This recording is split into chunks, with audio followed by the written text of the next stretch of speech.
تو نظری مسائل یہ اجتہاد سے پیدا ہوتے ہیں، اور عقیدے میں اجتہاد کہاں سے کر لینا ہے؟ وہ تو حضور اقدس صلی اللہ علیہ وسلم ایک چیز کو باندھ گئے کہ میں اللہ کا آخری نبی ہوں، بس اب ختم ہو گئی بات، اللہ کے آخری نبی۔ اسی لیے اہل السنہ نے عقیدے کو مرتب کر دیا۔ ہمارے نزدیک مثلاً عقیدے کی ایک مثال ہے کہ صحابیت اتنا بڑا شرف ہے کہ کوئی صحابی کوئی گناہ کرے یہ شرف اس سے چھینا ہی نہیں جا سکتا، سوائے ایک صورت کے کہ وہ کفر پہ مر جائے، کچھ نہیں ہو سکتا۔ آپ دیکھتے نہیں ہیں صحابی ہے اور اس پہ رسول اللہ صلی اللہ علیہ وسلم نے زنا کی حد جاری فرمائی ہے، صحابی ہیں اور شراب کی حد جاری فرمائی ہے، صحابی ہیں اور بغاوت کی حد جاری ہوئی ہے سیدنا علی رضی اللہ عنہ کی طرف سے۔ کیونکہ چھوٹی چھوٹی باتیں نہیں ہیں، حتیٰ کہ محدثین نے لکھا ہے کہ صحابی مرتد ہو گیا اور پھر مومن ہو گیا تو بھی اس کی صحابیت برقرار ہے۔ رسول اللہ صلی اللہ علیہ وسلم کی زیارت، انہیں دیکھنا، ان کی صحبت طیبہ میں ایک لمحہ گزارنا پوری امت کی عبادت سے افضل ہے، وہ کوئی معمولی بات تھوڑا ہی ہے۔ یہ تو آپ دیکھیں نا، کہیں کوئی اللہ کا بندہ، کوئی خانقاہ، کوئی مدرسہ، کوئی اللہ کا ادنا سا معمولی سا بندہ 10-20 سال بیٹھا رہے، کام کرتا رہے تو ہزاروں کی زندگی بدل جاتی ہے۔ حضور صلی اللہ علیہ وسلم کی صحبت کے تو کیا نہیں کیا، وہ تو ایک مرتبہ میں ہی آدمی کو کچھ سے کچھ کر دیتی۔ اسی لیے سیدنا معاویہ رضی اللہ عنہ نے جو کچھ بھی کیا، وہ سیدنا معاویہ رضی اللہ عنہ کا ہر فعل جو کچھ بھی انہوں نے کیا ہے صحابیت کے شرف کو زائل نہیں کر سکتا۔ سیدنا علی رضی اللہ عنہ سے ان کا مقابلہ ہی کہاں کر سکتے ہیں؟ کہاں علی رضی اللہ عنہ کا، کہاں مولا کا مقام، کہاں ان کی عظمتیں، خلیفہ راشد ہونا، اور حضور صلی اللہ علیہ وسلم کا آخری رات بھی بلا کر ان سے اتنی باتیں کرنا، ان کا محبت، سب کچھ ہے، کوئی مقابلہ ہی نہیں ہے دونوں کا۔ لیکن حضرت معاویہ رضی اللہ عنہ کی شرف صحابیت جو ہے، اس کو کہاں لے جانا ہے بھی؟ وہ نہیں ختم ہو سکتا۔ اسی لیے شاہ عبدالعزیز صاحب محدث دہلوی رحمۃ اللہ علیہ سے کسی نے پوچھا ہے تحفہ اثنا عشریہ میں، یہ تحفہ اثنا عشریہ پڑھتے نہیں نا، اسی لیے ہم آپ سے کہتے ہیں پڑھا کرو،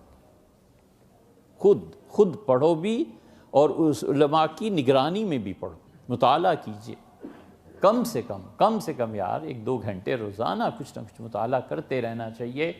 بڑا مرض ہے کہ پڑھتے ہیں۔ جیسے شاہ عبدالعزیز صاحب محدث دہلوی رحمۃ اللہ علیہ سے کسی نے سوال کیا ہے کہ سیدنا عمر رضی اللہ عنہ نے سیدہ فاطمہ رضی اللہ عنہ کا گھر جلا دیا تھا، فلاں جگہ یہ آیا ہے، آپ اس کے متعلق کیا کہتے ہیں؟ حضرت نے صحابیت کا دفاع جہاں کیا ہے نا، کمال کی چیزیں لکھی ہیں۔ حالات اتنے سخت تھے کہ وہ اپنی اس تحفہ اثنا عشریہ میں اپنا اصل نام نہیں لکھ سکے، پتہ تھا انہیں کہ کوئی آ کے مار دے گا، قتل کر دے گا۔ اپنے والد شاہ ولی اللہ رحمۃ اللہ علیہ کے متعلق ایک جگہ لکھتے ہیں کہ اس شہر میں ایک بہت بڑے عالم دین ہیں اور پرانے وقتوں کے آدمی ہیں اور ایک پرانی سی حویلی میں رہتے ہیں، اور تم اس کی صحبت میں جایا کرو، اور وہ ان باتوں کی بحث کرتے ہیں۔ اپنے والد کا نام نہیں لکھ سکے شاہ صاحب، حالات اتنے خراب تھے دلی میں۔ اور شاہ صاحب نے لکھا ہے بالکل آغاز میں تحفہ اثنا عشریہ کے، انہوں نے لکھا ہے کہ اتنے زیادہ اہل تشیع پھیل گئے ہیں کہ دلی کا کوئی گھر ایسا نہیں رہا جہاں 9 یا 10 آدمی ہیں تو ایک شیعہ نہ ہو گیا۔ ان حالات میں انہوں نے اس کتاب کو لکھا۔ ایسے ہی تو نہیں دین چھوڑ دیا نا، کام کرنا پڑتا ہے، محنت کرنی پڑتی ہے، دین کی حفاظت کرنی پڑتی ہے۔ حضرت نے لکھا ہے کہ میں آپ کی بات مان جاؤں تو آپ ذرا جنگ جمل میں چلے جائیے، وہاں کیا ہوا تھا؟ جنگ جمل میں واقعہ یہ ہوا کہ سیدنا علی رضی اللہ عنہ دیکھتے رہے کہ ام المومنین حضرت عائشہ رضی اللہ عنہ تشریف فرما ہیں، اور ام المومنین رضی اللہ عنہ جو آ گئی تھی جنگ جمل میں، وہ اتنا روتی تھیں اس واقعے کو یاد کر کے کہ آنچل تر ہو جاتا، اتنا روتی تھیں، کہتی تھیں کاش مجھے ابو بکر نے جنم ہی نہ دیا ہوتا، میں اس دن کے لیے رہ گئی تھی۔ وہ اتنا زیادہ اظہار فرماتی تھیں اس کا، روتی رہتی تھی۔ المومنین ام سلمہ رضی اللہ عنہ نے خط لکھا کہ حضور صلی اللہ علیہ وسلم نے کیا ہمیں کہا تھا؟ فرمایا تھا کہ اب بس چٹائیاں ہیں، بیٹھی رہو، اور آپ وہاں تشریف لے گئیں۔ سیدنا علی رضی اللہ عنہ دیکھتے رہے، اور جو مطلب سیدنا علی رضی اللہ عنہ کے دیکھتے ہی دیکھتے 100-125 آدمی تو ایسے ہی تلواروں کے نیچے آ گئے، مر گئے۔ ہر کوئی اٹھتا تھا۔ ام المومنین جس اونٹنی پہ سوار تھیں، یہ وہ اونٹنی تھی جس پہ رسول اللہ صلی اللہ علیہ وسلم پہ وحی نازل ہوتی تھی، آپ ہمیشہ اس پہ رہے۔ اس اونٹنی کا ایک چکر لگاتا تھا اور جا کے سیدنا علی رضی اللہ عنہ کی فوج سے لڑ پڑتا تھا۔ 100-125 آدمی جب دیکھتے دیکھتے لاشیں گری، حضرت علی رضی اللہ عنہ کا جاؤ اور اس کے پاؤں کاٹ دو۔ اونٹنی کے پاؤں جب اونٹنی کے کٹے اور ام المومنین رضی اللہ عنہ قریب تھا کہ گر جاتی، ان کے بھائی عبد الرحمن نے پکڑ لیا، حوض جو اوپر لگا ہوا تھا اس کو پکڑ لیا۔ تو حضرت نے لکھا ہے شاہ عبدالعزیز صاحب رحمۃ اللہ علیہ نے کہ تم اگر امیر المومنین رضی اللہ عنہ کو کہتے ہو کہ فاطمہ رضی اللہ عنہ کا دروازہ چلایا تھا، تو یہ امیر المومنین سیدنا علی رضی اللہ عنہ نے کیا کیا تھا؟ مطلب یہ ہے کہ امت کی اجتماع کو، امت کو بچانے کے لیے، ان کی اجتماعیت قائم کرنے کے لیے، نظم و نسق کے لیے کبھی ایسی چیزیں کرنی پڑتی ہیں، ناگزیر ہو جاتی ہیں۔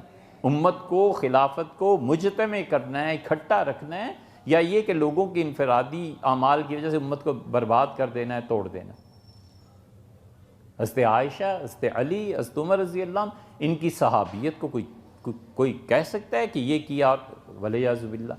اسی لیے اہل السنہ کا لگا بدھا بالکل دو ٹوک عقیدہ ہے کہ جو صحابی ہے نا، کوئی گناہ اس کی صحابیت کے شرف کو ظاہر نہیں کر سکتا، ہو ہی نہیں سکتا۔ اسی لیے رسول اللہ صلی اللہ علیہ وسلم نے حضرت زبیر فرمایا زبیر کیا ہوگا جب علی کے مقابلے میں آ جاؤ گے؟ انہوں نے کہا اللہ کے رسول علی اپنا ہاں اس کے مقابلے میں۔ اور پھر سیدنا علی رضی اللہ عنہ نے میدان جنگ میں حضرت زبیر رضی اللہ عنہ کو دیکھا اور فرمایا زبیر یاد ہے حضور صلی اللہ علیہ وسلم کیا فرمایا تھا؟ ان کا نہیں، مجھے نہیں یاد۔ ان کا یہ کہا تھا حضرت زبیر رضی اللہ عنہ گھوڑے کو مارا اور پلٹ گئے۔ طلحہ رضی اللہ عنہ واپس چلے گئے۔ طلحہ رضی اللہ عنہ اس معاملے میں اتنے زیادہ محتاط تھے کہ جب وہ گرے ہیں کسی تیر سے تو انہوں نے کہا، ایک بے ہوش ہو گیا، ہوش آیا تو کہا فوجی ایک سے کہ کون ہو؟ اس نے کہا میں فلاں ہوں، جرموز غالباً اس نے نام دیا۔ پھر ماما کس کے ساتھ ہو؟ ان کا سیدنا علی رضی اللہ عنہ۔ فرمایا ہاتھ بڑھاؤ۔ اس فوجی نے ہاتھ آگے کیا تو فرمایا میں مولا علی رضی اللہ عنہ کی بیعت کرتا ہوں کی خلافت کی تمہارے واسطے سے۔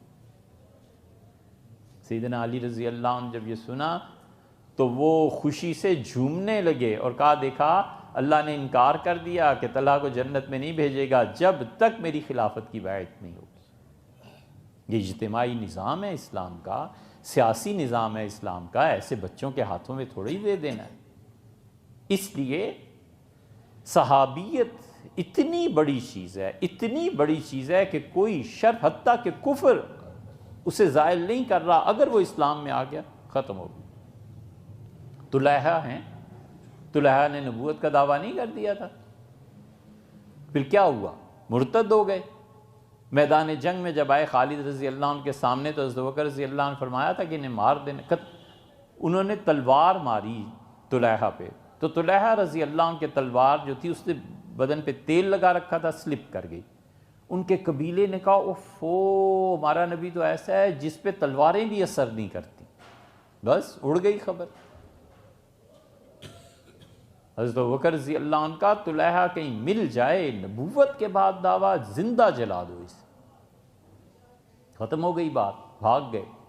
سیدنا عمر رضی اللہ عنہ نماز پڑھا کے بیٹھے ہوئے تھے، تو انہوں نے طلحہ نے نماز پڑھی اور اس سے کہا امیر المومنین اگر کوئی آدمی نبوت کا دعویٰ کرے اور پھر توبہ کر لے آپ اس کی توبہ کو قبول کریں گے؟ سیدنا عمر رضی اللہ عنہ کا میں قبول کروں گا۔ ان کا میں طلحہ ہوں۔ عمر رضی اللہ عنہ کا اسلام بھی قبول کیا، صحابیت کا شرف ان کا قائم رہا۔